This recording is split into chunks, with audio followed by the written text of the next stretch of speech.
Hi, my name is Marcella. I'm a fourth year medical student and a mother, and I want to talk today about what it was like to become a mom in medical school. So my husband and I got married during second year of medical school, and we got pregnant very shortly after.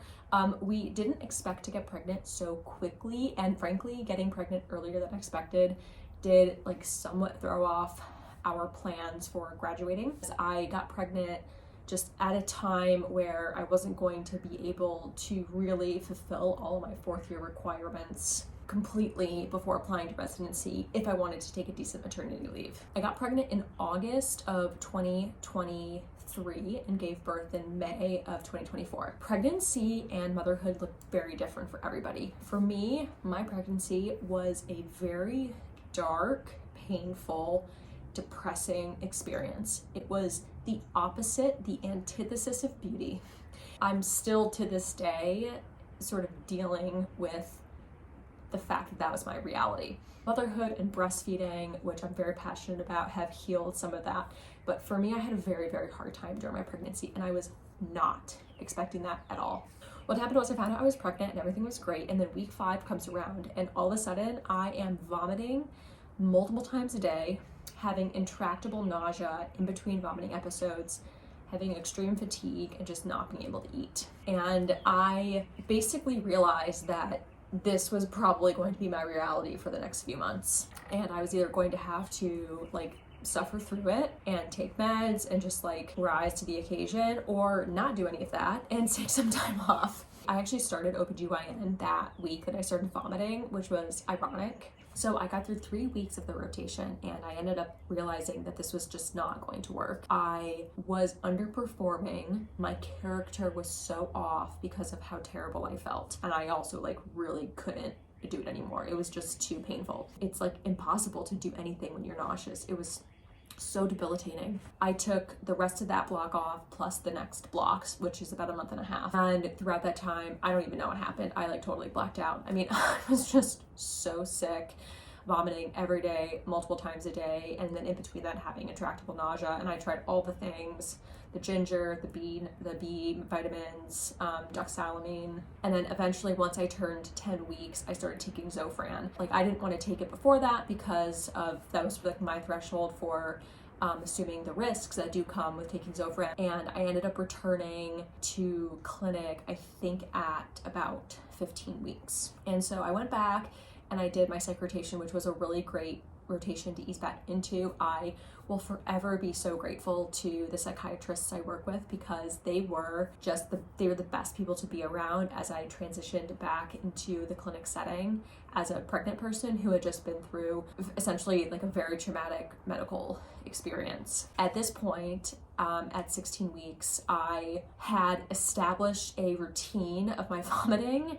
So every morning I knew I would get up and I knew I would vomit immediately, and I sort of took precautions to make sure the vomit was not super painful. And then I knew I was going to have these peaks of nausea throughout the day. So my nausea and vomiting ended up kind of becoming a routine that I was just able to manage a little bit better.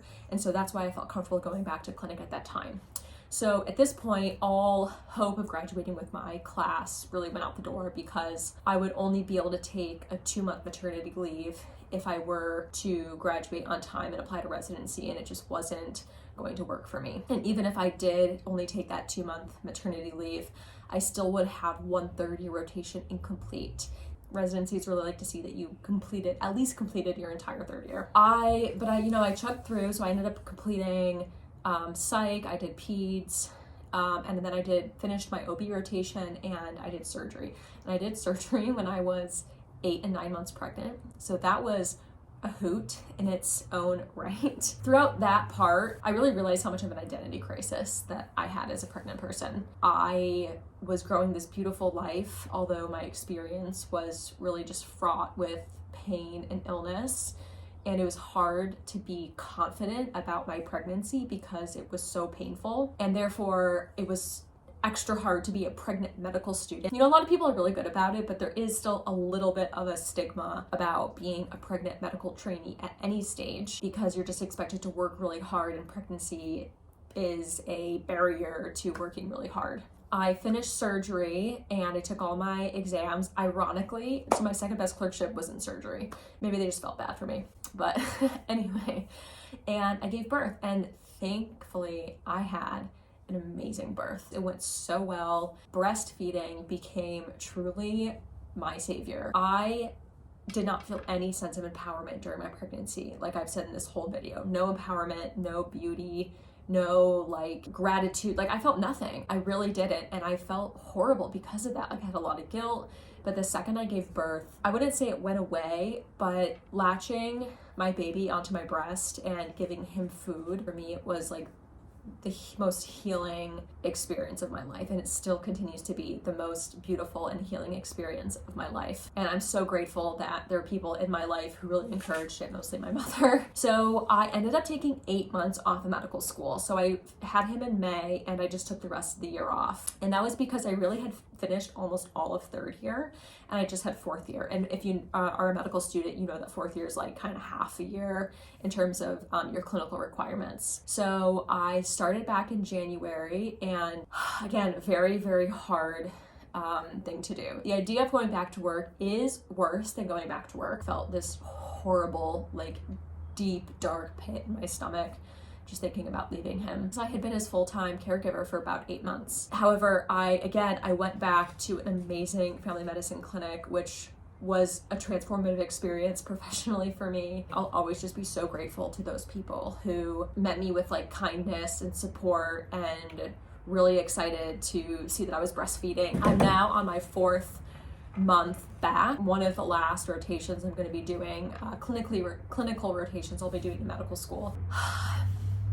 I have to say that the hardest part of going back to work is that you work all morning when you're taking care of your kid, then you go to work and you work in a different way, and then you come back and you're working again. So as a stay-at-home mom, you're also working all the time. When you're a full-time worker outside the home, it's not like a hard start and end to your workday. So when I'm in the morning trying to get up and get him ready, I'm also getting myself ready. I'm also trying to pump to get some milk out if he doesn't have a proper morning feed. I'm trying to get my bag ready. I'm trying to like look at my email to see if I'm missing anything. But then I get home and I'm trying to like unwind from the day, and I'm trying to take care of him.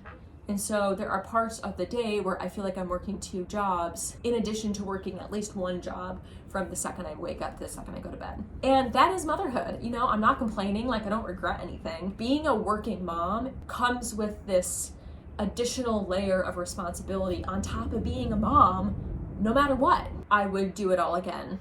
I absolutely would. I just love being a mom. I really do. I feel like I've always been meant to be a mom, and having a child with my husband and being a co-parent with him and a partner in this journey has just been like the most beautiful thing in my life, and probably too beautiful that sometimes it really makes me question what I'm doing all this medicine stuff for. And I think that's like a totally normal thing to feel though, because the love and the passion you have for raising your child is just beyond probably anything you'll ever experience with another job. And I've had to sort of reconcile that medicine is really a vocation for me and it's a career, but I'm so grateful that I've been able to put it a little bit more into context. The last thing I'll say is motherhood has also 100% transformed my idea of what kind of doctor I want to be.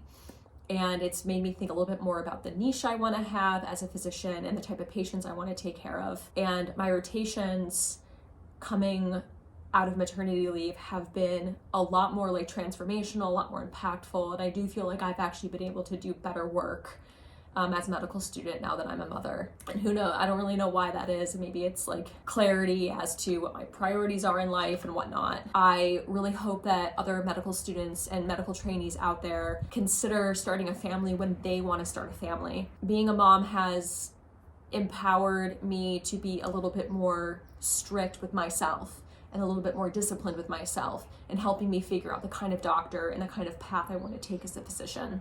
And I'm really grateful for that. I feel like my pregnancy and having my son and being a mother to him has really given me that clarity. So I just encourage you to reach out to people who have had children in medical school or medical training to help inform your decision as to when you want to start your family. Let's all just encourage each other to make the best decisions for ourselves despite you know, what the social norm is for the stage in training that we're at. I hope that this video was helpful. I wish you all the best.